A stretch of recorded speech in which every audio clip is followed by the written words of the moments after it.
pagi Bu Moni dan teman-teman. Hari ini kami dari kelompok 5 akan mempresentasikan Indonesia Masa Demokrasi Terpimpin. Nama saya Sebastian. Nama saya Ivo. Nama saya Yudi. Nama saya Koya. Nama saya Brif. Nama saya Bergamus. Sejak berakhirnya pemilu pada 1955, Soekarno sudah menunjukkan gejala ketidaksenangannya pada partai politik karena partai politik sangat berorientasi pada kepentingan ideologinya sendiri dan kurang memperhatikan kepentingan politik nasional secara menyeluruh. Pada 10 November 1956, konsep sistem demokrasi terpimpin pertama kali diumumkan oleh Presiden Soekarno dalam pembukaan sidang konstituante. Latar belakang dicetuskannya sistem demokrasi terpimpin oleh Presiden Soekarno adalah dari segi keamanan nasional. Banyaknya gerakan separatis pada masa demokrasi liberal, sehingga menyebabkan ketidakstabilan negara. Dari segi perekonomian, sering terjadinya pergantian kabinet pada masa demokrasi liberal, menyebabkan program-program yang dirancang oleh kabinet tidak dapat dijalankan secara utuh, sehingga pembangunan ekonomi tersendat.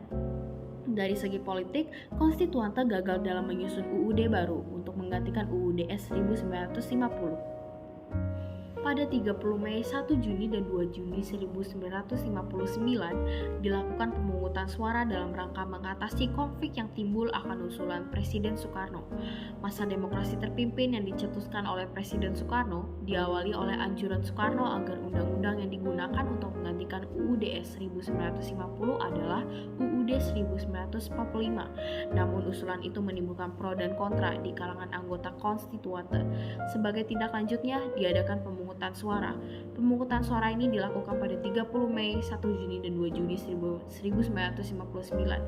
Menurut hasil voting, usulan untuk kembali ke UUD 1945 tidak dapat direalisasikan.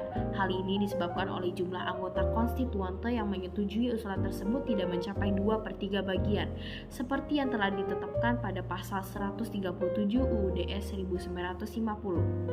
Pada 5 Juli 1959, Presiden Soekarno mengeluarkan dekret presiden.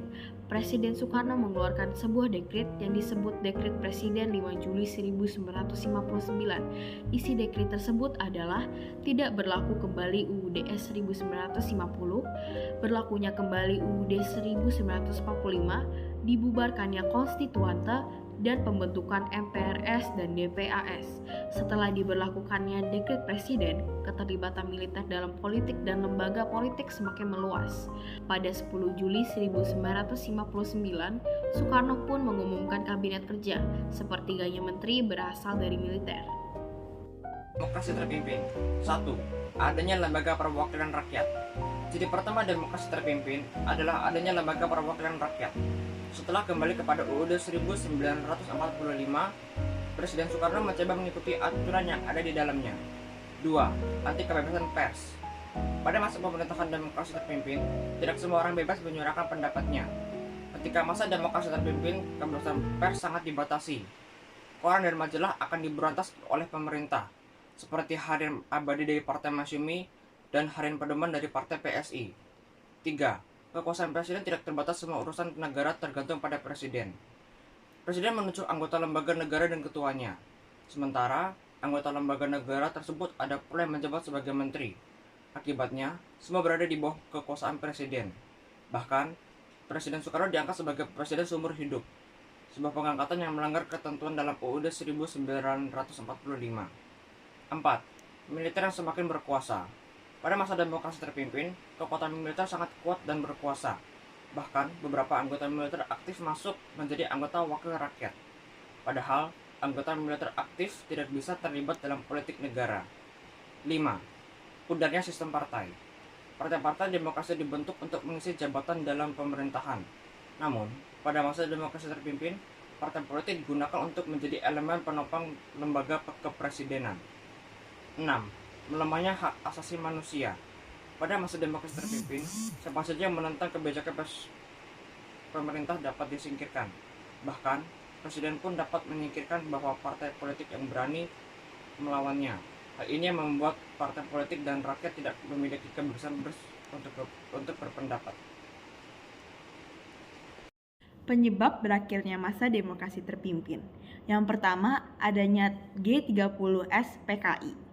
Satu hal yang paling menonjol dari penyebab berakhirnya masa demokrasi terpimpin adalah munculnya gerakan 30 September 1965 oleh PKI.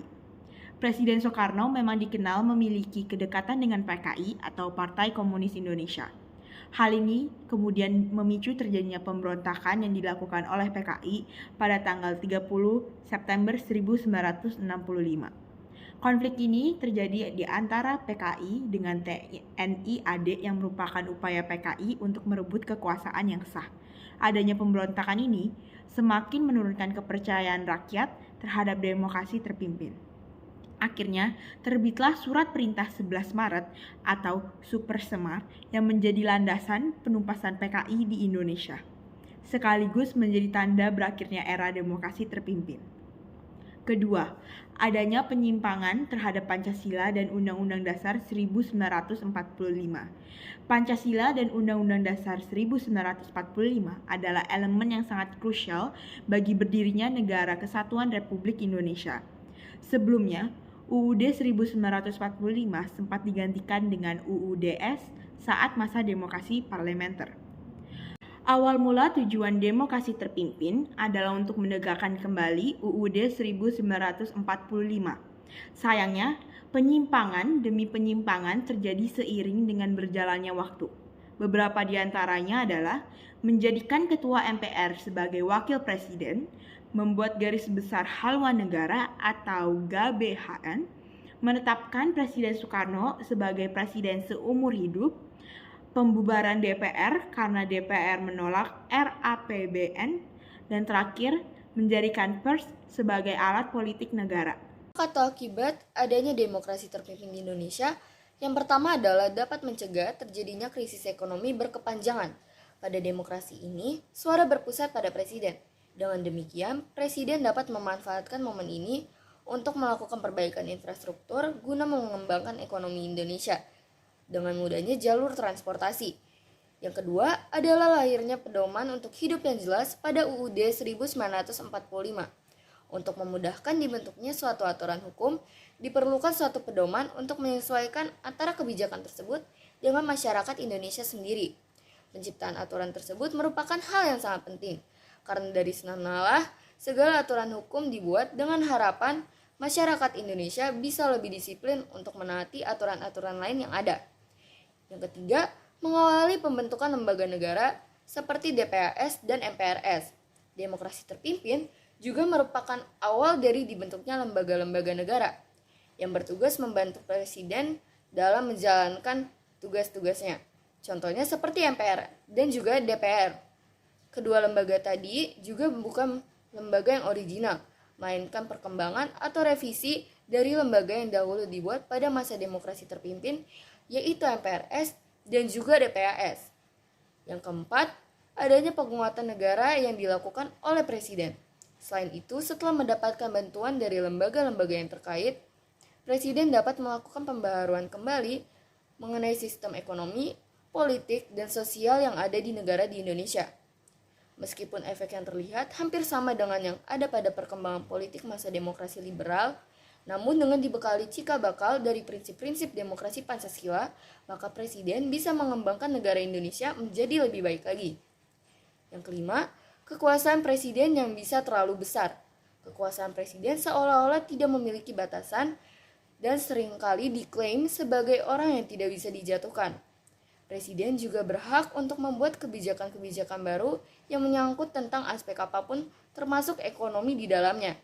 Yang terakhir adalah militer bisa masuk ke dalam politik. Salah satu dampak yang paling mencengangkan adalah militer masuk dalam politik. Militer dan politik tidak akan pernah bisa akur apabila digabungkan dalam satu ruang lingkup, dan akhirnya akan timbul beberapa perselisihan antara politikus dengan militer. Kebijakan Soekarno di masa demokrasi terpimpin. Seperti yang dikatakan di kelas sebelumnya, Presiden Soekarno meningkatkan ekonomi Indonesia, tapi bukan hanya dengan infrastruktur. Berikut merupakan kebijakan-kebijakan ekonomi pemerintah. 1. Kebijakan devaluasi mata uang rupiah. Penetapan kebijakan ini bertujuan untuk meningkatkan nilai mata uang rupiah tanpa harus merugikan rakyat kecil. Kebijakan ini dijalankan oleh Panitia Penampung Operasi Keuangan (PPOK). Berikut bentuk evaluasi pada masa demokrasi terpimpin.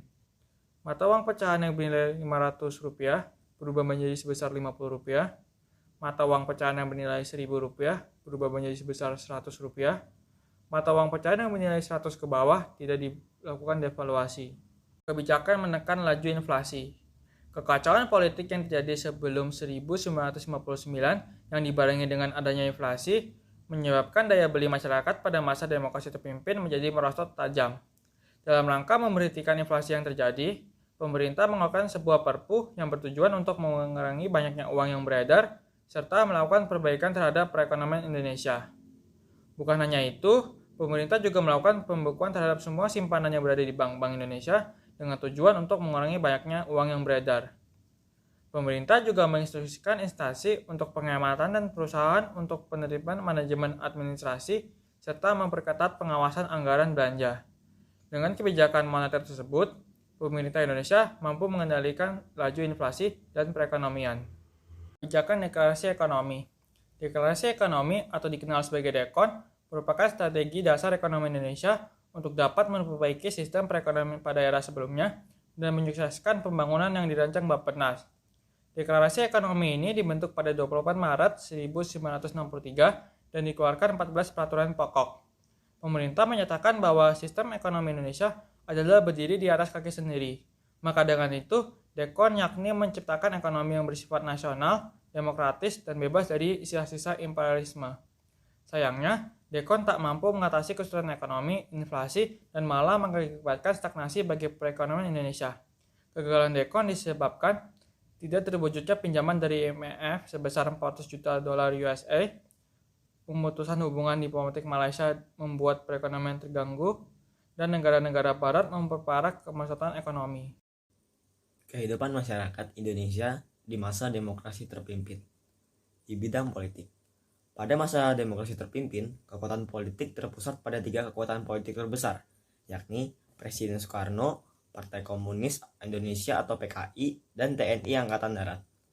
Kekuatan Presiden Soekarno pun sangat besar sehingga cenderung ke arah otoriter.